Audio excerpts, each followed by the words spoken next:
Olha, Barretos 2025 realmente entrou pra história, né?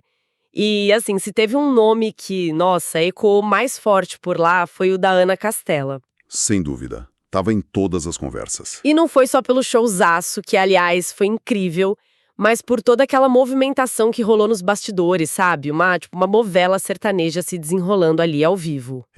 Esses grandes eventos são sempre um palco para isso também, né? Além da música. Exato. E é sobre esse que a gente vai conversar hoje. Temos aqui um monte de material, notícias, posts, tudo sobre a passagem da boiadeira por Barretos. A ideia é mergulhar fundo nisso tudo. Tentar entender o que foi destaque mesmo. Isso, separar o que é fato do que é só burburinho e entender o que realmente marcou a presença dela lá, tanto no palco quanto fora dele.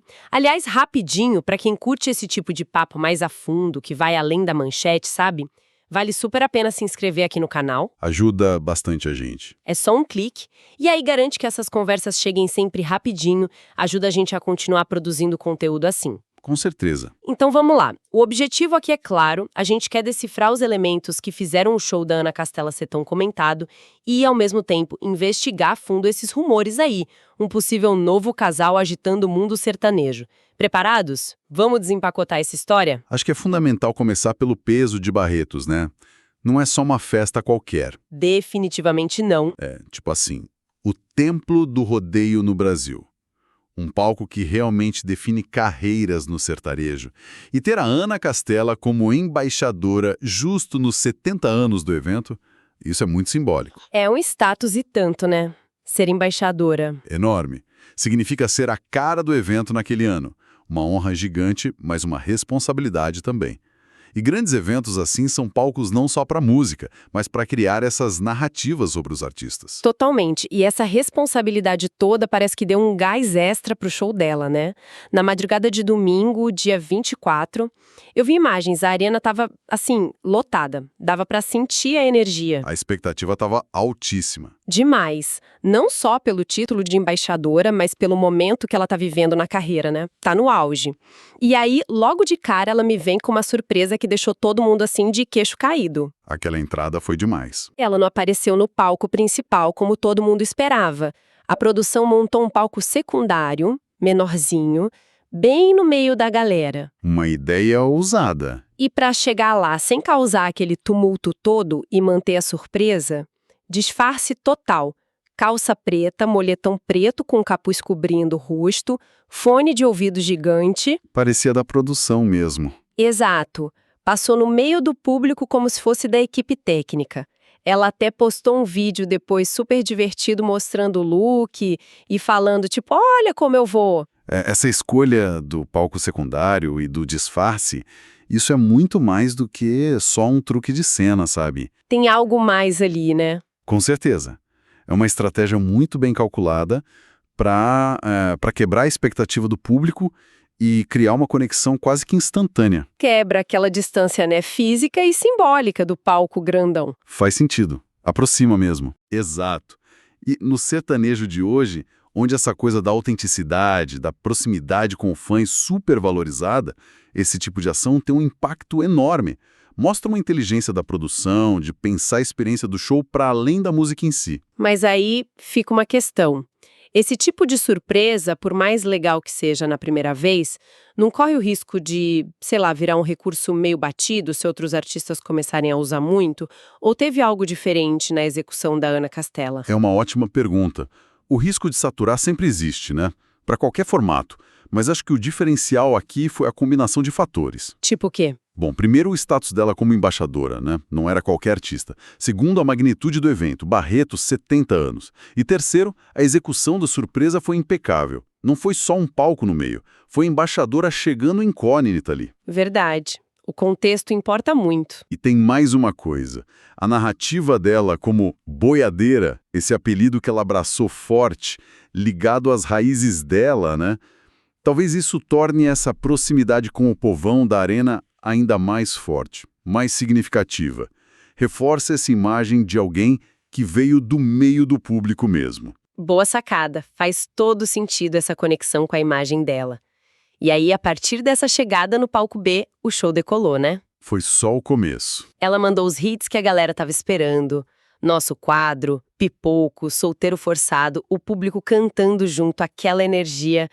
Mas o momento que realmente, assim, parou tudo e virou comentário geral foi o show de drones. Aquilo foi espetacular. Nossa, durante Tô Voltando, que já é uma música com essa pegada de retorno triunfal, né? 600 drones subiram. Foi uma coreografia no céu impressionante. Lindo de ver. Formaram o logotipo clássico de Barretos.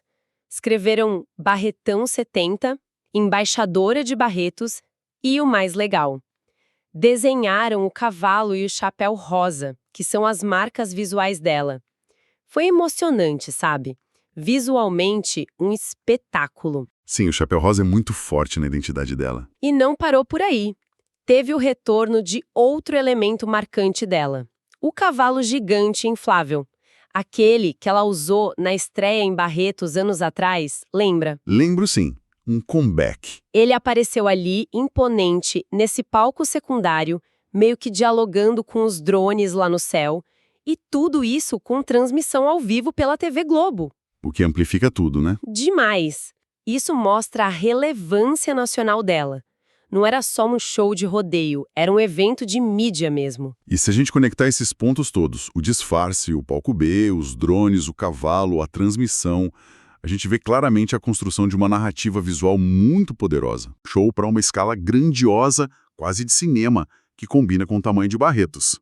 O cavalo inflável resgata a história dela com o evento, cria uma linha do tempo, a transmissão nacional valida o status dela.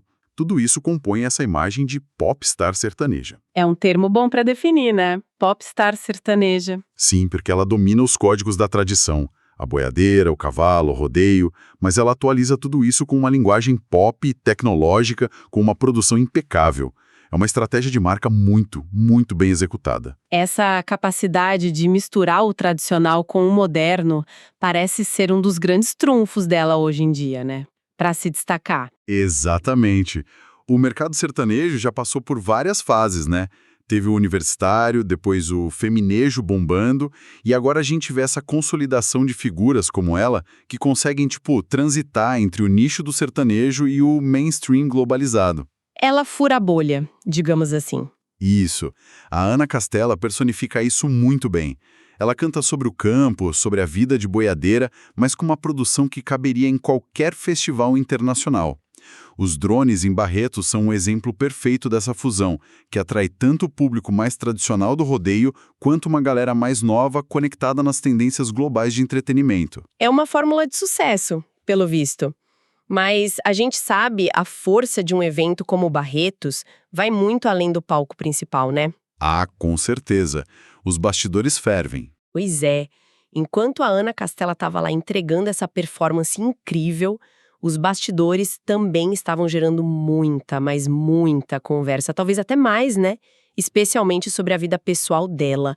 E aqui a história ganha outros contornos, fica interessante. O mundo das celebridades, né? Totalmente. O burburinho principal girava em torno de um suposto romance entre a Ana Castela e o Zé Felipe. Essas especulações ganharam muita força um pouco antes de Barretos. Foi por causa daquela viagem, né? Isso. Depois que surgiram notícias de que os dois teriam feito uma viagem juntos pra Disney. Aí já viu, né? Acendeu o alerta da fofoca. Natural. E só pra contextualizar rapidinho pra quem talvez não acompanhou essa parte, o Zé Felipe e a Virgínia Fonseca anunciaram o fim do casamento em maio de 2025. Recente, relativamente. Sim. Foram quase 5 anos juntos, um relacionamento super exposto nas redes sociais, né? Eles têm 3 filhos pequenos, a Maria Alice, a Maria Flor e o José Leonardo. Então, a separação ainda tá na cabeça das pessoas. Qualquer passo do Zé Felipe na vida amorosa vira notícia na hora. E aí a gente entra naquele terreno sempre delicado da vida pública versus a vida privada das celebridades, né? Complicado mesmo. Para figuras desse tamanho, especialmente aqui no Brasil, onde essa cultura da celebridade é muito forte, a vida pessoal acaba virando, querendo ou não, parte do produto que o público consome. E as redes sociais, nossa, potencializam isso de um jeito absurdo. Tudo vira conteúdo, né? Exato. Rumores, separações, novos romances... são como capítulos de uma novela que milhões de pessoas acompanham. A linha entre o que é privado e o que é entretenimento fica muito, muito borrada. É verdade. E nesse caldeirão todo de especulações, a postura da Virgínia Fonseca chamou bastante atenção. Ela foi questionada, né? Foi. Ela estava inaugurando mais uma loja da We Pink, a marca de cosméticos dela que virou um império, diga-se de passagem, lá em São Paulo. E os repórteres foram direto ao ponto, perguntaram sobre a Ana Castela, já que as duas estariam em Barretos e tinha todo esse rumor com o ex-marido dela, o Zé Felipe. E a resposta dela? Foi assim, bem diplomática, eu diria. Ela disse: maravilhosa, eu amo a Ana, conheci ela lá no camarim do meu programa, uma forma bem direta de cortar qualquer papo de rivalidade, de climão, sabe? Saiu pela tangente. Total. E para botar mais lenha na fogueira, ainda surgiram notícias de que a Virgínia e a Ana Castela frequentaram o mesmo camarote badalado lá em Barretos. Ah, é. No mesmo espaço. É o que disseram. Não tem confirmação se elas se encontraram, se conversaram, mas só o fato de estarem no mesmo ambiente físico já foi o suficiente para alimentar mais ainda as fofocas e as teorias da conspiração da internet. Analisando essa declaração da Virgínia, dá para perceber uma estratégia de comunicação muito, muito astuta. Inteligente, né? Muito. Ao elogiar publicamente a Ana Castela, que seria a suposta rival nessa história toda dos rumores, ela meio que se descola da polêmica. Neutraliza a fofoca, sabe? Projeta uma imagem de maturidade e, principalmente, foca na imagem dela de empresária de sucesso. Como ela mesma vive dizendo, né? Meu sobrenome é trabalho. É a marca registrada dela agora. Exato. É uma forma de controlar a narrativa no momento que é delicado para ela, pós-separação, evitando ser definida só pela vida pessoal. Uma jogada de relações públicas muito inteligente. Faz todo sentido essa leitura. Agora, por outro lado, a gente teve a reação do Gustavo Mioto, que é ex da Ana Castela. Ah, sim, o Mioto. O relacionamento deles terminou em dezembro de 2024, então também não faz tanto tempo assim. E o Mioto deu o que falar porque ele deu unfollow, parou de seguir a Ana e até os pais dela no Instagram. Opa! Isso, no mundo das redes, é quase uma declaração de guerra, né? Pois é um statement, né? E quando perguntaram para ele sobre esse unfollow, ele foi bem direto ao ponto. Disse que era simplesmente porque virou a página, que ela não faz mais parte da minha vida e que o assunto estava bem encerrado e bem na cara. Não deixou muita margem para interpretação, não. Direto e reto. E a coisa ficou ainda mais, explícita numa entrevista que ele deu pro Link Podcast. Perguntaram na lata para ele se ele sentia ciúmes ao ver as notícias sobre a Ana e o Zé Felipe. Pergunta difícil. E a resposta? Foi marcante. Ele disse, acho que a gente tem ciúme do que é nosso, né? Uma frase, que dá para ler de várias formas. Profunda essa. E sobre o suposto romance? Ele tentou dar uma desviada, mas acabou falando algo como ela está solteira e ele está solteiro, se eles estão felizes e se estiver rolando alguma coisa, porque eu sei o mesmo tanto que vocês, então é isso. Meio que jogando pra galera, sabe? Entendi. A postura do Mioto é bem diferente da Virgínia, né? Completamente. A fala. Tem uma franqueza ali, talvez até uma pontinha de ressentimento naquela frase do ciúme, do que é nosso, sugere que talvez emocionalmente a página não esteja tão virada assim, embora ele diga que sim racionalmente. É o que parece, né? Ao mesmo tempo, ele tenta se colocar como um observador externo, né? Sei o mesmo tanto que vocês, negando ter informação privilegiada. Isso pode ser uma forma de se proteger ou talvez de realmente indicar que não tem mais contato. É uma reação mais, digamos, crua, menos calculada que a da Virgínia, talvez.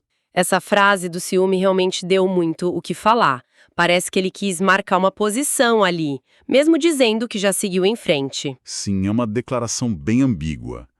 Por um lado, ele define um limite, tipo, não é mais meu, então não tenho ciúmes. Mas a própria menção à palavra ciúme nesse contexto já carrega um peso, né? Com certeza. Mostra como esses términos e novos arranjos no mundo dos famosos são complexos e acompanhados em cada detalhe pelo público, que fica ali interpretando cada palavra, cada unfollow. E como se todo esse enredo já não estivesse pegando fogo suficiente, veio que muitos fãs que shippam, ou seja, que torcem pelo casal Ana Castela e Zé Felipe, consideraram a prova final. Ah, teve mais essa, o que foi? Um perfil no TikTok fez um vídeo super bonito homenageando a performance incrível da Ana lá em Barretos. E quem apareceu nos comentários do vídeo? Deixa eu adivinhar. Zé Felipe. Na mosca. Ele deixou lá uma sequência de emojis de coração. Pronto. Para a internet, isso foi praticamente uma confirmação velada do romance. Um gesto pequeno, mas com um significado gigante nesse universo das redes sociais. Nossa, esse comentário do Zé Felipe, com os coraçõezinhos, é um exemplo perfeito de como a comunicação entre as celebridades e sobre elas acontece hoje em dia, né? É muito sutil, né? Exato.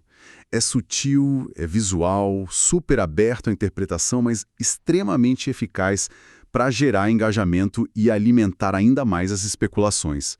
Num cenário onde cada movimento é observado com lupa, um simples emoji pode acabar valendo mais que 1000 palavras ou comunicados oficiais.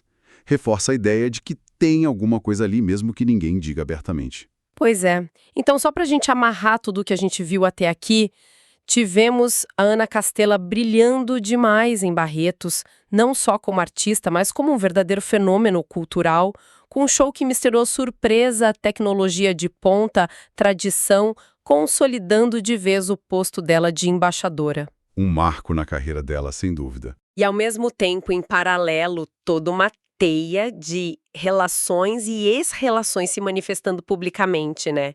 A Virgínia super diplomática, o Mioto mais franco e talvez um pouco magoado, e o Zé Felipe ali deixando essas pistas digitais. Um prato cheio para quem acompanha o mundo sertanejo e das celebridades. Exatamente.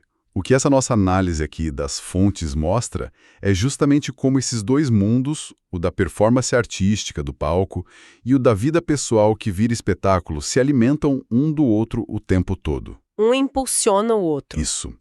O sucesso no palco aumenta o interesse pela vida pessoal e os dramas pessoais, sejam eles reais ou só fabricados, mantêm os artistas em evidência, gerando cliques, comentários, engajamento. É um ecossistema bem complexo, onde a música, a imagem pública, os relacionamentos e a mídia social estão totalmente conectados. Fica bem claro que, independentemente de Zénela, que é como estão chamando o suposto casal, né? Zé Felipe e Ana Castela, ser real ou não, todo esse buzz em torno deles acaba funcionando como uma máquina de relevância, né? Mantém todos esses nomes super em alta na conversa. Sem dúvida alguma. No fim das contas, nessa economia da atenção que a gente vive hoje, gerar conversa é uma moeda muito valiosa.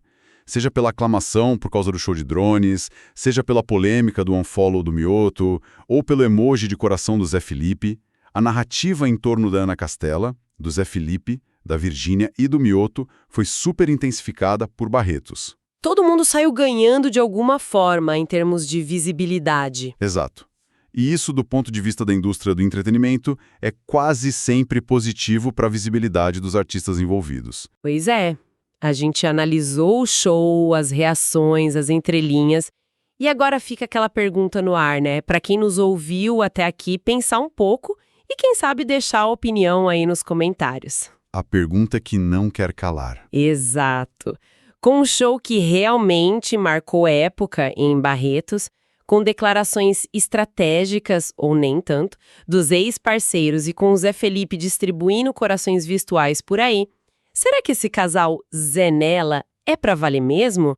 Um novo capítulo real na vida deles? Ou seria mais uma estratégia bem pensada, um papo de bastidor calculado para manter o universo sertanejo aquecido e todo mundo comentando sem parar? O tempo, como sempre, vai acabar trazendo as respostas mais concretas para isso, né?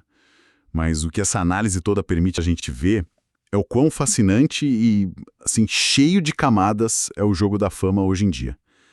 Talento, estratégia de imagem, vida pessoal e o timing certo. Tudo isso se mistura de um jeito que fica até difícil separar o que é espontâneo do que é performance, dentro e fora do palco. Uma linha tênue mesmo. E talvez, né, para o público e para a própria indústria, essa mistura toda seja parte essencial do espetáculo. É o que mantém a gente ligado.